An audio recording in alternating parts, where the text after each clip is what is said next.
Oi gente, tudo bem? Bem-vindos a mais uma aula de sábado aqui comigo.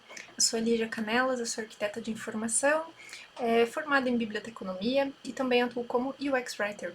E hoje eu vou falar sobre o que é UI, né, User Interface, a interface do usuário, e como ela se relaciona com a arquitetura de informação. Então vamos começar a nossa aula de hoje e eu já aproveito para falar também, lembrar vocês que essa é mais uma das aulas, né?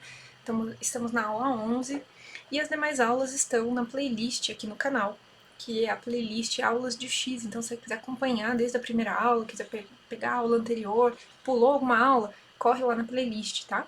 E também já aproveito para lembrar você, porque depois do vídeo a gente está na correria e acaba esquecendo. Então, dá um like se você curtir o vídeo e começar a gostar da aula, já dá o seu like e se inscreve no canal se você ainda não for um inscrito, tá bom? Assim você consegue receber os conteúdos que a gente manda para você e não perde nada. Então vamos lá, vamos falar sobre o que é essa tal de interface do usuário. Lembrando que eu não falei de interface até o momento, quase não falei de interface até o momento, propositalmente, né? Porque a gente falou de muitas coisas relacionadas à experiência do usuário e eu quis tirar um pouquinho, desmistificar, né, essa relação de que o UX só trabalha com a interface, né, com desenho de telas, é uma coisa muito comum, é uma quase que uma primeira imagem que aparece quando a gente fala do X, né? Então eu quis deixar a interface mais para o final mesmo, para que a gente não confunda isso e comece a entender o X como estratégia para resolver problemas, resolver coisas e projetar experiências, e que a interface, né, ela tem o lugar dela, que é um dos artefatos possíveis, necessários, super importantes com certeza, mas não é o mesmo que o X e não é a sua totalidade, né? Aí vocês vão ter que aguentar alguns aviões que ficam passando aqui onde eu moro, então de vez em quando vai ter um aviãozinho passando por aí. Vamos também fazer uma revisão da aula anterior, só para vocês saberem o que a gente aprendeu na aula passada.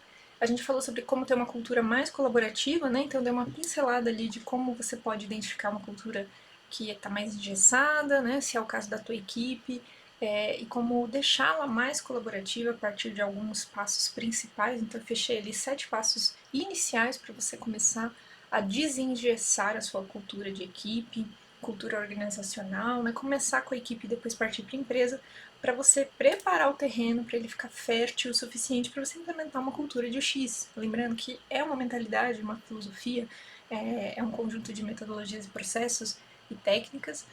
Então precisa ter um ambiente preparado e comportamentos, né? Práticas preparadas para ser mais colaborativo. E o que a gente vai falar hoje? Vamos passar pelos tópicos: o que é interface, o que é a interface gráfica do usuário, porque a gente tem vários tipos de interface. Então a interface gráfica, que é o que a gente mais está acostumado a ver, que é a tal da tela, né, desenhar tela, que é o smartphone, e a tela de um totem, de um computador, enfim, é a interface gráfica. Qual a importância da interface, né? Como isso se relaciona com o profissional, né, como isso se relaciona com a arquitetura de informação, por que isso é importante para nós também, né? Que aqui no canal a maior parte do nosso público são profissionais da biblioteconomia, da arqueologia, gestores de conteúdo e informação. Então eu vou carregando, né, todas essas aulas de UX já para um direcionamento que é mais focado em gestão de conteúdo e informação digital e que tem muito mais a ver com a nossa área. No entanto, todos os conceitos que eu estou falando servem para todas as pessoas que querem aprender UX Design, ainda que não atuem diretamente com áreas mais de informação, né?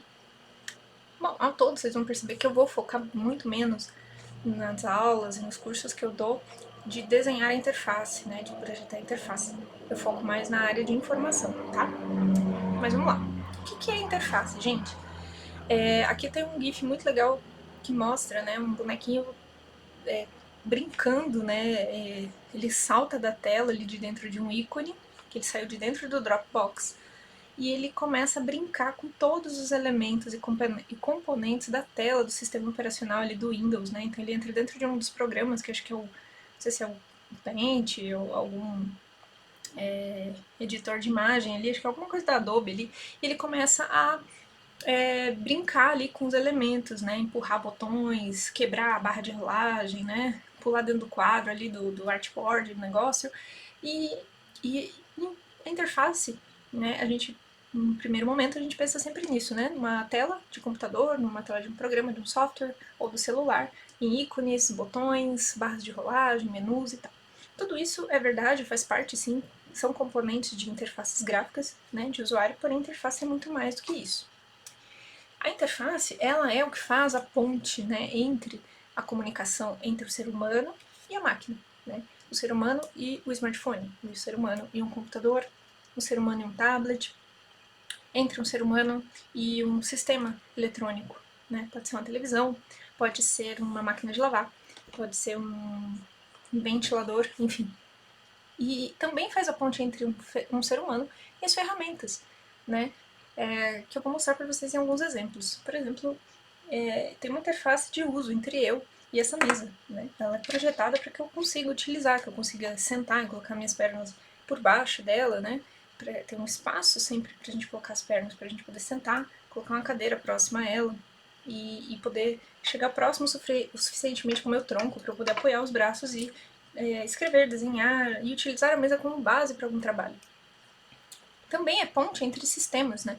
Um sistema de software que conversa com outro sistema, integrando dados, trocando informações, e a interface possibilita a interação, né, entre duas coisas ou mais.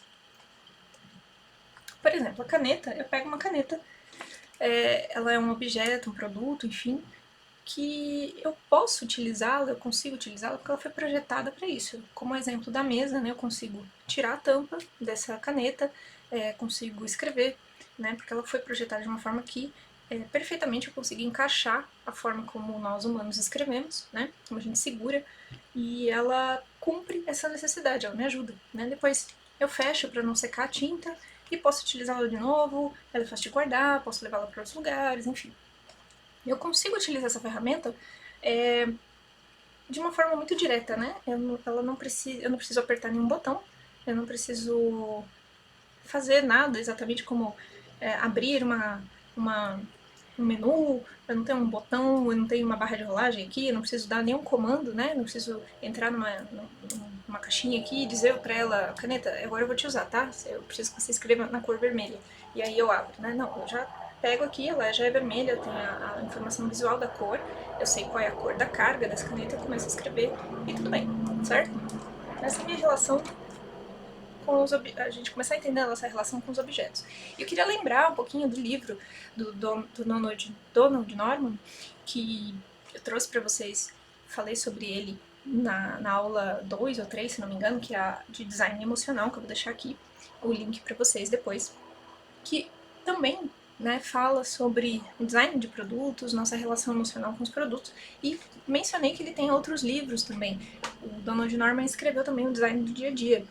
E aí, basicamente, esse livro, num resumo muito simplificado, o livro fala sobre por que alguns produtos, né, satisfazem os consumidores, enquanto outros deixam a gente completamente frustrado, né? E isso ocorre pela falha do ser humano, que não sabe usar. Né? Se eu não consigo usar essa caneta ou essa garrafa ou uma tesoura, a culpa não é minha, é uma falha no design, na projeção desse produto, desse serviço, enfim. E aí a gente tem todos os objetos projetados de uma forma que eu consiga utilizá-los, né? Eles cumprem uma necessidade.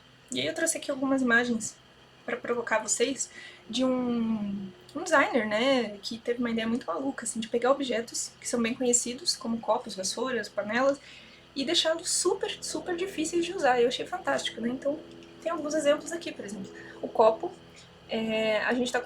Você consegue imaginar você segurando esse copo e entornando esse líquido? Eu consigo imaginar que isso vai vazar, né? Vai cair na minha roupa na hora, né? Porque não tá projetado exatamente para isso, né? E essa vassoura, né? Às vezes não dá nem para entender que é uma vassoura, gente, mas é uma vassoura, só que eu não consigo usar ela quando eu estiver de pé. Eu teria que agachar e colocar ela no chão e esfregar ela na horizontal, quer dizer, eu teria que ficar totalmente agarrada ao chão para poder usar, e olha lá, né? Não sei se eu conseguiria usar, talvez para escovar uma parede, mas a gente não escova a parede, a gente não varre parede, né? Eu precisaria, talvez para tirar uma teia de aranha do teto eu conseguisse, mas no chão eu não vou conseguir usar. E essa panela, por exemplo, ela, imagina você está cozinhando uma panela com água lá, fervendo um macarrão lá dentro, e você precisa tirar essa panela do fogo e jogar essa água, né, escorrer a água do macarrão. Então aquela água fervendo, super perigosa, e você, como que eu vou pegar o paninho ali e segurar as bordas da panela se as duas bordas estão do mesmo lado, né? Eu levantaria de um jeito muito estranho, poderia até me machucar, virar aquela água em cima de mim. Então não faz o menor sentido, né? E outra coisa que não faz o menor sentido é esse regador, né? Que a água ela sai, né? Na hora que você vira, a água sai de volta para ele mesmo. Quer dizer, não tem. Eu fico gerando um ciclo de água ali infinito, eu não consigo regar a planta, não consigo direcionar o regador para o foco como um vaso de plantas. Mas e se eu tivesse, por exemplo, né? E aí você percebe que todos esses objetos eles não têm botões. Eu não tenho barras de rolagem, menus, não preciso dar nenhum comando, né, para utilizá-los. Eu pego o objeto e começo a usar, porque eu entendo, né, que como utilizá-los, eles têm uma série de affordances que eu também falo nessa aula aí do design emocional. Vamos lá resgatar essa aula. Fisicamente, ele me dá todas as pistas, né, visualmente o designer projetou isso, de forma a me dar pistas de como utilizar, de como segurar, né. Agora, quando eu tenho produtos que precisam, por exemplo, uma máquina de lavar, né? Precisam de alguma interação minha a mais, né? Adicional, para que esse produto faça o que eu preciso e atenda uma necessidade minha, como por exemplo uma máquina de lavar. Né? Eu escolhi isso em homenagem à minha máquina de lavar, que é a pessoa que mais trabalha depois de mim aqui nessa casa. É essa máquina de lavar que lava roupa todos os dias. Mas eu não posso chegar lá e falar, máquina, sei lá, pegar a máquina e esfregar a roupa na máquina, ou sei lá, não é a mesma coisa que colocar a roupa no tanque na água e lavar, né? Eu tenho que colocar a roupa dentro da máquina, fechar e dar um comando para ela. Eu tenho que girar o botão, escolher o ciclo, definir o horário, ou apertar um botão dizendo se é para usar um tipo de sabão especial, colocar um ciclo que eu tenha salvo como favorito e dar o play, né, ali para ela ligar. E aí eu tenho que respeitar, né, esse tempo, esperar que ela vai me apitar uma musiquinha dizendo, olha, acabei de lavar, né. Então eu tenho que manipular uma série de controles, eu tenho que interagir com o painel, né, que é uma interface dessa máquina, entre essa máquina e eu, para que eu consiga utilizá-la de fato. E assim são as interfaces, como a gente está mais acostumado a ver, né, como interfaces de computadores, interfaces de smartphones e tablets, enfim, e diversas outras interfaces. Existe uma ponte de interação, uma necessidade em que eu vou clicar num botão, eu vou digitar alguma coisa, né? Eu vou interagir, dar um comando ou tocar em alguma coisa, um botão fisicamente, para que eu consiga que esse objeto, esse produto, faça aquilo que eu preciso. E alguns exemplos de interface para vocês entenderem quanto que interface é muito amplo, né? E que no UX a gente vai falar muito de interface gráfica do usuário, mas a interface, ela tem um caminho longo aí na história. Por exemplo, aqui tem uma interface muito antiga, né? Onde o usuário precisava entrar com uma linha de comando, ele precisava digitar exatamente o que o computador deveria fazer, né? Por meio de códigos, algumas regras ali para dizer, máquina, faça isso, abra tal arquivo, configure tal coisa, enfim. É uma linha de comando, né? E aqui a gente tem um exemplo de um computador da Apple que foi um dos primeiros computadores, né, que surgiram, o Apple II Plus, que tem aí um teclado e um terminal de comando, né? Bem pequenininho ali e todos os códigos na tela, como eu te mostrei aqui, né? Depois disso, a gente continuou tendo terminais, né? Mesmo hoje com uma tela mais moderna, como o Mac, o sistema operacional do macOS, você tem como algumas tarefas, algumas ações que você precisa realizar são por meio de terminais de comando ainda, né? Eu entro ali, abro esse terminal e dou os comandos, né? Então aqui eu tenho um exemplo de terminal dentro de um sistema operacional que também me traz interfaces gráficas e outras formas de interação. Aqui tem outro exemplo, uma interface, por exemplo, que é a Paint-Based User Interface, né? Como exemplo, uma mesa digitalizadora, não sei quem já teve a oportunidade de ver. Eu tenho uma pequenininha da Wacom, não sei se assim fala. E aí você tem uma canetinha que você consegue manipular, né? Desenhar, arrastar elementos, você consegue selecionar objetos, fazer tudo o que você faria com o mouse, porém com uma precisão muito grande de uma caneta, né? Isso é muito utilizado para ilustração, né? Para trabalhos mais minuciosos. Então é uma interface também de toque, né? Mas ela tem também os botões, os ícones, e você usa como interação principal ali a tela com uma caneta especial, né?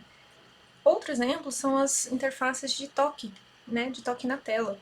Então a gente tem hoje não só os smartphones tablets, computadores que também acabam, você vira com um monitorzinho, ele vira um tablet, né? Mas você tem os relógios também, já com essa tela de toque para você manipular. Outra forma de interface é a interface de reconhecimento por voz. Então pensa assim, né, quando você entra no Google tem aquele microfone que você pode dizer para o Google procurar alguma coisa. E também um exemplo, a Alexa, né? Então você pode pedir para ela ligar uma música, procurar um contato de telefone, entre mil coisas. A interface ocorre entre você e esse objeto, entre você e o Google, por exemplo, por meio de um comando de voz que é entendido por essa máquina. Um outro exemplo bem bacana, que tem muito mais a ver até com com o nosso grupo aqui de usuários, né, de seguidores, que seriam mais pessoas interessadas na área de informação, são as interfaces conversacionais, né, que elas permitem que você interaja com um sistema, né, já previamente configurado ali, parametrizado, como por exemplo um chatbot, onde existe um sistema que simula uma pessoa falando com você para realizar um atendimento no banco, numa loja. E aí você tem uma interface que pode ser. Você pode realizar essa interface por meio de voz, né? Você pode falar e o chatbot vai responder. Ou você pode usar texto, né? Digitar e ele vai entender esse texto, ele vai traduzir isso, interpretar e trazer uma resposta para você. Ou via modal. Lembrando também que eu deixei no Trello, hoje esse Trello ele tá muito cheio, muito recheado de coisas, eu achei muita coisa bacana. E eu coloquei lá para vocês também um curso gratuito do Caio Calado, que é uma pessoa incrível aí na área de chatbots e interfaces conversacionais, design conversacional. E tem um curso gratuito lá para quem tiver interesse de entender mais ou conhecer ou até realizar o curso, eu deixei o link lá no Trello, tá? Lembrando, o Trello é o nosso repositório de conteúdos complementares dessas aulas de UX. Vamos lá, 2. Então vamos lá, o que é interface gráfica? Então, eu passei por vários tipos de interface, mostrei, né, da forma como a gente pode interagir. Mas o que interessa mais para nós hoje aqui é focar na interface gráfica do usuário, né? Que é basicamente o conteúdo gráfico que possibilita a visualização de uma informação e a navegação do equipamento, né? Ou do software, ou do site, da plataforma, por meio de uma tela. E aí tem alguns exemplos assim para vocês entenderem que isso evoluiu muito ao longo dos anos, né? O primeiro computador que teve uma interface gráfica comercial foi o computador da Xerox, o modelo Star 8010, né? Que não tinha nem cor, mas você já percebe que tem ali várias informações, até um tecladinho ali, né? Na tela. E uma série de informações gráficas que visualmente facilitam muito mais a minha interação com as informações do que uma linha de comando, né? Depois, claro que teve muitas coisas antes disso, entre isso, enfim, mas eu pincelei algumas coisas principais, mas temos a tela e quem é da minha geração de 80, enfim, deve lembrar talvez, né? Ou não. Mas desse Windows 95, por exemplo, um dos primeiros sistemas operacionais do Windows, e uma interface bem diferente do que a gente conhece hoje, né? Tinha aquela coisa do cinza, né? Aquelas caixinhas antigas de cinza, que já tinha ícones, uma série de elementos por menu, abas, né? E aí uma série de elementos e componentes já bem evoluídos que facilitaram ainda muito mais a interação, né? Da gente com uma série de programinhas, de softwares lá dentro que a gente podia usar para N coisas. E hoje aqui uma interface um pouco mais moderna, né? Mais clean, né, que vai respeitando essa evolução do design, do visual, de uma forma que também traz mais elementos diferentes de interação, né, coisas mais simples, mais mudança, né, no modelo mental das pessoas, que gerou uma mudança também na forma de criar essas interfaces.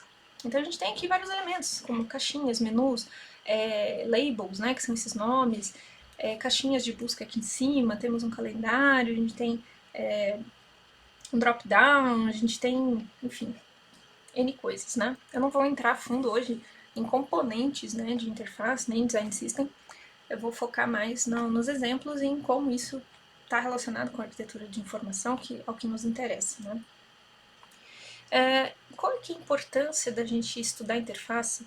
Quando você estuda o X, você vai também estudar a parte de UI, porém, você pode escolher trabalhar, né, só com UI, ser mais especializado, focar mais em UI ou em UX, né? No entanto, é importante que a gente, como UX designers, bibliotecários, ou profissionais da biblioteconomia ou da informação que se interessam em estudar UX Design, a gente precisa entender de UI, né? Porque o UI é um dos elementos super importantes de interação, né, que garantem ou não uma boa experiência, que contribuem muito para a experiência. Então é que preciso que a gente entenda o que está rolando na interface, como ela é feita, né? Ainda que a gente não seja o cara mais especializado para fazer uma interface. A importância dela é que ela permite basicamente essa interação, né, entre eu e a tela. Então ela precisa ser de fácil utilização, né? Apresentar de forma muito clara todas as opções que o usuário tem. Evitar confundir o usuário. Aliás, aqui não é nem evitar, né? Não confundir o usuário.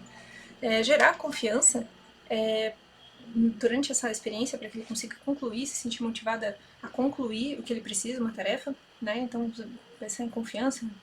Questão de compras, por exemplo, a área de e-commerce, se eu não sentir confiança, eu vou fechar o site e vou comprar em outro lugar, né? Passar despercebida, né? Uma boa UI, você não fica prestando atenção, né? Exatamente, principalmente se você não é da área, né? Porque o foco está em conseguir resolver o problema. Então aquilo flui de uma forma que eu consigo resolver. E aí eu fico feliz de uma experiência satisfatória. E a UI com certeza contribuiu para isso. Ela também tem que ser agradável e bonita, né? Você vai fazer uma interface super eficiente, você tem todos os elementos para conseguir realizar uma tarefa e vai deixá-la feia, né? Não faz sentido. Porque a estética também é um elemento importante, para ele não é o mais importante, mas ele tem que estar ali em equilíbrio, né, com os demais artefatos ali. Então, além disso, essa beleza, essa estética, ela precisa estar alinhada. Beleza é relativa, né, mas a estética tem que estar alinhada à identidade visual da marca. Né? Essa plataforma representa uma instituição, uma organização, uma empresa, né? Então precisa estar alinhada e refletir esses valores, né? Identidade visual. E aí a gente precisa lembrar que a estética é importante porque existe o aspecto do design visceral, que a gente também falou nessa aula 2, aí que eu já coloquei o link para vocês, do design emocional, que é o design visceral, é onde a gente, só um resumo rápido, é quando a gente bate o olho num produto, num serviço, numa tela e fala, uau, que bonito, eu quero. Nossa, gostei, legal, me agradou, né? Isso tem uma importância grande porque quando a gente tá bem vestido, quando a gente tem uma coisa bonita, tá num ambiente bacana, limpo, cheiroso, bonito, a gente usa um produto bacana também, esteticamente bem estruturado, a gente se sente melhor, faz aquilo melhor, tem um melhor desempenho, isso já é provado, né? E qual que é a relação, então, afinal? Né, a cereja aqui grande do nosso Sunday. Ok, esse sempre não foi bom. Mas qual é a nossa grande sacada aqui? É a gente entender a relação do UI com a arquitetura de informação. E aí eu coloquei um GIF de Lego, né? De alguém construindo ali os Legozinhos, construindo alguma coisa, uma casa, né? Uma loja, acho que é uma loja. Porque a verdade é que eu acho que tem uma analogia bem interessante, né? Da arquitetura da informação com o Lego, né? E o UI também, porque a gente está trabalhando com a construção de alguma coisa, né? Então, imagina um site, uma plataforma, desenhar um serviço inteiro por meio de vários pequenos componentes, de várias partes, né? E no UI também, você tem os elementos, todos os componentes para criar uma interface. E dentro da arquitetura da informação a gente também tem uma série de componentes. Então é uma forma de você pegar cada componentezinho e reestruturar de várias formas diferentes. Você tem infinitas possibilidades de você configurar isso da melhor forma, né? Mas como a gente chega a determinada estrutura, a gente estuda o usuário, estuda a necessidade do negócio, enfim, a gente vai passar por uma série de etapas para construir alguma coisa. A arquitetura da informação e a interface gráfica do usuário, elas se relacionam a partir de alguns critérios, né? Como, por exemplo, o design da informação ou infodesign, que é uma área que estuda, né, a forma de melhorar, que estuda como melhorar a forma que o usuário adquire informação em sistemas de comunicação, pode ser analógico ou digital, né? E aí isso muito nos interessa como profissionais que lidam com informação e com dados, né? Independente de estarmos em bibliotecas onde o suporte mais comum é o livro ou o periódico, a revista, nós em outros segmentos de mercado atuamos com dados e informação, principalmente digital hoje com esse boom do mercado digital. Então é extremamente importante que a gente entenda de interface e de como os elementos de informação principalmente se organizam nessa interface, porque isso afeta a experiência e o uso direto, a recuperação dessas informações. Garante ou não o uso dela, né? Que ela pode simplesmente desaparecer, sumir, não ser encontrada, não ser utilizada e não gerar tudo o que ela pode, como a vantagem competitiva, como a realização de uma tarefa, a conversão numa venda, etc. Então, o design da informação melhora a forma como o usuário adquire essa informação, né, interagindo com o sistema. E ela vai trabalhar com a hierarquia desses dados, dessas informações, né, trabalhar com storytelling de dados, né, como conduzir essa jornada por meio das informações e dos dados de uma forma relevante, né, respeitando os contextos, as necessidades do usuário, a forma com que o conteúdo é apresentado. Ele pode ser apresentado de N formas. Um exemplo que você pode classificar categorias de música, por exemplo, por gosto pessoal, por estilo de banda, filtrar esses filtros, integrar, né, trançar esses filtros para que eu possa procurar das duas formas, por banda e por estilo de música, né? Montar minha playlist e procurar só por músicas que eu já dei like, por exemplo, né?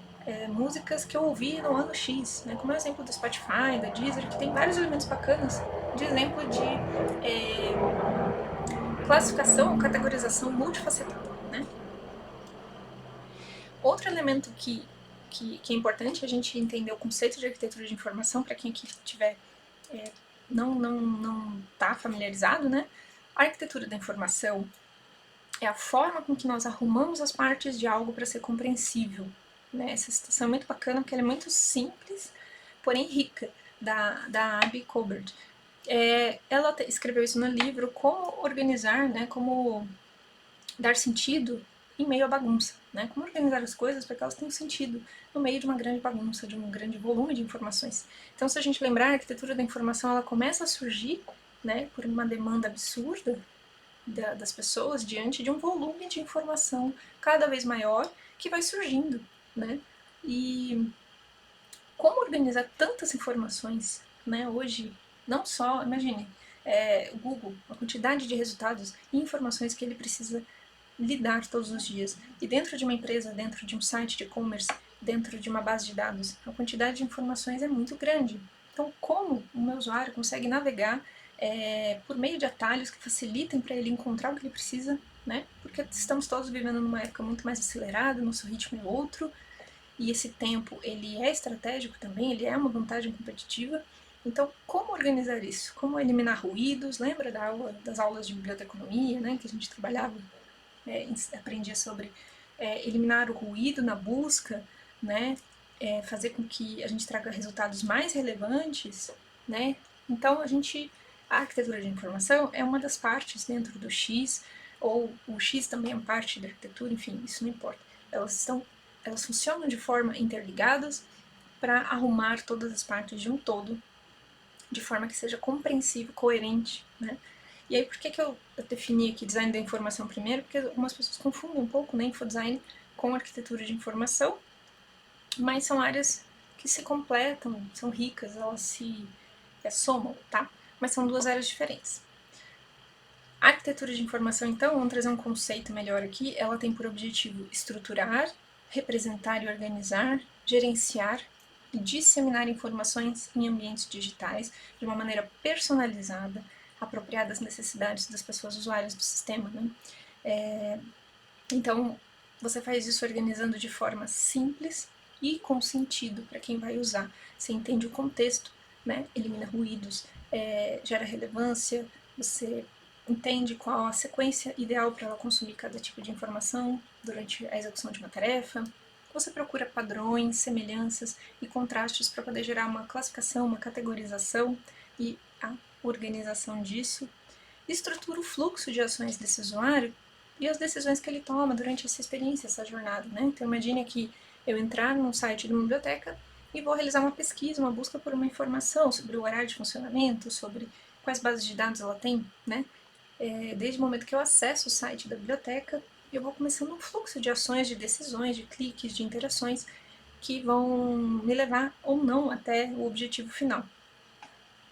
Analisar a relação das pessoas com o tempo e as tarefas, ou seja, em quanto tempo eu fiz isso, foi fácil, eu consegui achar, não consegui, tive que retornar várias vezes para procurar onde é que eu devo clicar para encontrar tal informação, estava fácil, porque muitas vezes E aí entra o design da informação, né, de hierarquizar os dados. O que é o mais importante num contexto de página inicial, né, dessa instituição de ensino, de ter uma biblioteca, por exemplo? E qual a sequência mais ideal, né, para eu colocar essas informações? É um dos exemplos de como o design da informação trabalha junto com a arquitetura. Depois eu vou precisar correlacionar, linkar, né, estabelecer todas as relações entre os elementos dentro dessa plataforma, dentro desse ambiente digital, e também sequenciar, né? Eu tenho muita informação, mas as pessoas utilizam essa informação e consomem geralmente algumas sequências, né? Para eu fazer um depósito no banco, né? Fazer um depósito é ótimo, vamos atualizar isso. Para eu fazer um Pix, né, passar um Pix, eu preciso primeiro abrir o aplicativo e eu vou cair numa tela inicial onde eu vou precisar entender quais são os serviços disponíveis e procurar por serviços relacionados à transferência, né, ou pagamento. Não faz sentido eu abrir a tela e antes da senha já ter lá, quer fazer um Pix? Né, porque tem vários outros serviços que eu posso fazer. Né? Então, dentro desse contexto, para mim, eu entro querendo fazer um Pix, pode até ser bom, mas não é toda vez que eu abro o aplicativo do banco querendo fazer um Pix. Então, essa informação não precisa estar na tela do login, ela tem que estar depois do login. Até para uma ordem lógica, né, que eu tenho que estar logada para usar, mas assim, eu tenho que ter essa informação lá dentro de uma outra caixinha, que são várias informações, opções de pagamento ou transferência. Porque eu posso também ter outras opções e escolher, né, avaliar, porque eu tenho visibilidade dessas opções. Bom, por fim, a AI, ela é responsável então por definir a arquitetura de todo o sistema de organização, de rotulação de um produto ou serviço, né? Rotulação, eu vou nomear, né, as categorias, as hierarquias, as terminologias, eu vou definir essas terminologias conforme o universo semântico dos usuários, eu vou rotular isso, então, vou definir esses signos verbais, esses, né, vou até palpitar ali na posição desses elementos na interface junto com o UI, né? Vou trabalhar entendendo a cabeça do UI, quais são os componentes que existem, as possibilidades técnicas, limites técnicos, qual a identidade visual da empresa, os componentes que a gente tem, que a gente poderia usar para facilitar essa organização da informação, se é por meio de uma caixa de busca ou é melhor um menu, né? Se é melhor um índice alfabético, se é melhor um monte de cards ali que rolam infinitamente, além dos sistemas de navegação e de busca, né? Navegar entre as páginas, entre esses contextos todos, e como fazer busca por outros elementos que não estarão evidenciados, né? Logo na primeira parte. Então, como buscar por outros documentos, eu tenho que navegar por tudo para encontrar. De repente, ter esse atalho de um sistema de navegação. E aí, a gente tem um James Garrett, que escreveu um livro de elementos, né, dentro de uma experiência, e eu coloquei o livro, né, Elementos da Experiência do Usuário, no Trello também, tem um link lá para vocês comprarem. Alguns livros que eu deixei lá, vocês vão bater em mim, porque são muito caros, mas assim, vai comprando aos poucos, né, ou vai tentando ler sobre artigos que resumam vários dos capítulos, né, muito está dentro da comunidade UX, e muitos UX designers traduzem, né, e falam sobre esses capítulos, enfim, você consegue aprender muito sem precisar necessariamente de cara comprar esses livros, porque eu sei que eu coloquei uns livros ali, que se você for comprar a lista toda, você, né, vai falar, poxa, Lígia, você coloca um monte de livro caro, mas são livros que infelizmente são caros, mas são sensacionais, fundamentais, né, como esse do Garrett. E ele traz essa base aqui, que é muito interessante para a gente entender onde o UI entra, né, dentro de um processo de UX em que você vai definir uma experiência de usuário para um produto, por exemplo. Você começa aqui na base da estratégia, né? O que você vai querer com esse site? Quais os objetivos de você estar criando esse site, essa plataforma, esse produto, né? Estrategicamente, quem são os envolvidos, o que você vai ganhar, as regras de negócio envolvidas, enfim. E depois, os usuários querem isso, o que eles querem? Né? Ao entrar no site, nessa plataforma, o que eles querem resolver? Né? Isso tudo faz parte dessa primeira camada de estratégia. Depois vem o escopo do projeto, definição, né? Depois a gente vai para uma camada de estrutura, eu vou explicar melhor os outros temas, vou entrar de novo nesses temas. Então, da estratégia eu vou para uma definição de escopo de projeto e depois eu parto para uma estrutura. Como que eu vou estruturar todos esses pedacinhos, esses componentes da experiência total, né? E dessa plataforma, desse ambiente digital, por exemplo. Depois eu vou criar um esqueleto disso, uma estrutura de quais componentes vão ser usados, vou definir quais são o conjunto de funcionalidades que vão entrar, né?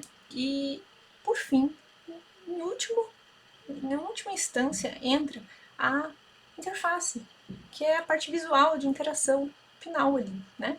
Então, você vê quanta coisa ainda tem antes da interface.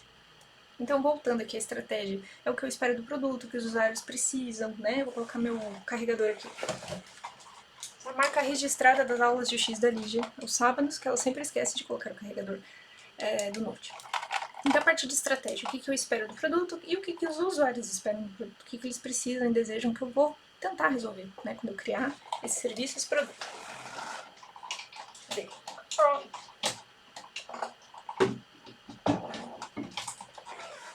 Voltei. Depois o escopo, né? Definir o projeto, vou levantar os requisitos junto ao cliente, necessidades, especificar todas as funcionalidades desse produto e definir que conteúdos nós vamos colocar lá dentro, né? Que é a parte do conteúdo que interessa mais para nós que lidamos com informação. Que conteúdos estarão lá dentro, né? Depois vem a parte da estrutura, organizar esse conteúdo por relevância, o que vai entrar, o que não precisa entrar, em que ordem isso vai entrar, avaliar as possibilidades técnicas, se é que eu consigo colocar tudo que a gente precisa agora, né? E como já pensar na usabilidade disso, né? Alinhar isso tudo com a boa usabilidade. Depois eu venho para um esqueleto, onde eu começo a desenhar, projetar toda a organização dos elementos e dos componentes da interface que já vão tornar a interface mais funcional, possível, adequada do ponto de vista de design da informação. E eu estou puxando muito para o nosso lado aqui, né? E, por fim, a última camada, como eu falei, que aí vem a interface de fato finalizada, né? Com a parte mais estética, com cor e tudo mais, que é o desenvolvimento mesmo da última etapa pela qual o usuário vai interagir. E esses elementos todos, desde a estratégia até a interface, ela tem os desdobramentos, né? Então a gente começa com os objetivos, as necessidades de usuário, depois nós vamos para os conteúdos, né? O que nós vamos ter de conteúdo, definição desses conteúdos, as especificações de funcionalidades, levantamento de requisitos. Depois aqui nessa fase de estrutura, né? Vamos voltar aqui, ó. Nessa fase de estrutura, onde eu organizo o conteúdo por relevância, avaliação das possibilidades técnicas e já pensar na boa usabilidade disso, eu estou aqui nessa fase onde entra o design da informação, o design de interação e a arquitetura de informação. Como eu vou navegar, como eu vou rotular, como eu vou definir os contextos por página. E, por fim, eu entro no design da informação, né? Porque eu estou focado mais, estou chegando mais perto do final, estou chegando mais perto do design de interface ali, já estou pensando em como vai ser o design dessa navegação, para, enfim, fazer toda a parte visual, né? Cor, essas coisas já é por fim, né? Então, você vê que tem um caminho longo, por isso que o X não é UI, né? E agora ficou bem claro para vocês não confundirem, entenderem a importância desse elemento que é muito importante e onde a gente, como profissional de informação, dados de informação, onde a gente entra, né? E para onde a gente deve olhar com mais cuidado, onde a gente consegue palpitar, onde a gente consegue contribuir, tá? Então é isso, gente. Se você gostou desse vídeo, não esquece, dá um like aqui pra gente, que isso ajuda muito o canal. E se inscreve também se você não fez isso ainda, para você receber os conteúdos. Lembrando que não vai ter só essas aulas de UX de sábado, então mesmo que você esteja no grupo no WhatsApp das aulas de UX, se inscreve, porque eu vou começar a criar, postar vários vídeos, conteúdos sobre várias outras coisas aqui, pílulas mais curtas de conteúdo. Então, se você estiver inscrito, você recebe logo a notificação, para você não perder nada, tá bom? Então é isso. Se você ainda não está no nosso perfil do Instagram, eu tô te convidando, que eu tô lá no Instagram, no @bibliothinking. Não deixa de entrar, tá aqui o link também, vou deixar na descrição do vídeo. Se tiver dúvida sobre essa aula, sobre qualquer coisa, quer comentar, a gente fica super feliz de receber. Deixa aqui nos comentários, tá bom? E na descrição eu deixei o link do Trello com mais conteúdos, então tem artigos, livros, vídeos muito bacanas, que vocês vão adorar sobre interface. Tem o nosso site, o nosso perfil no Instagram, tá bom? E é isso, gente, um ótimo sábado para vocês, até a próxima, obrigada por acompanharem até aqui, tá bom? Até mais!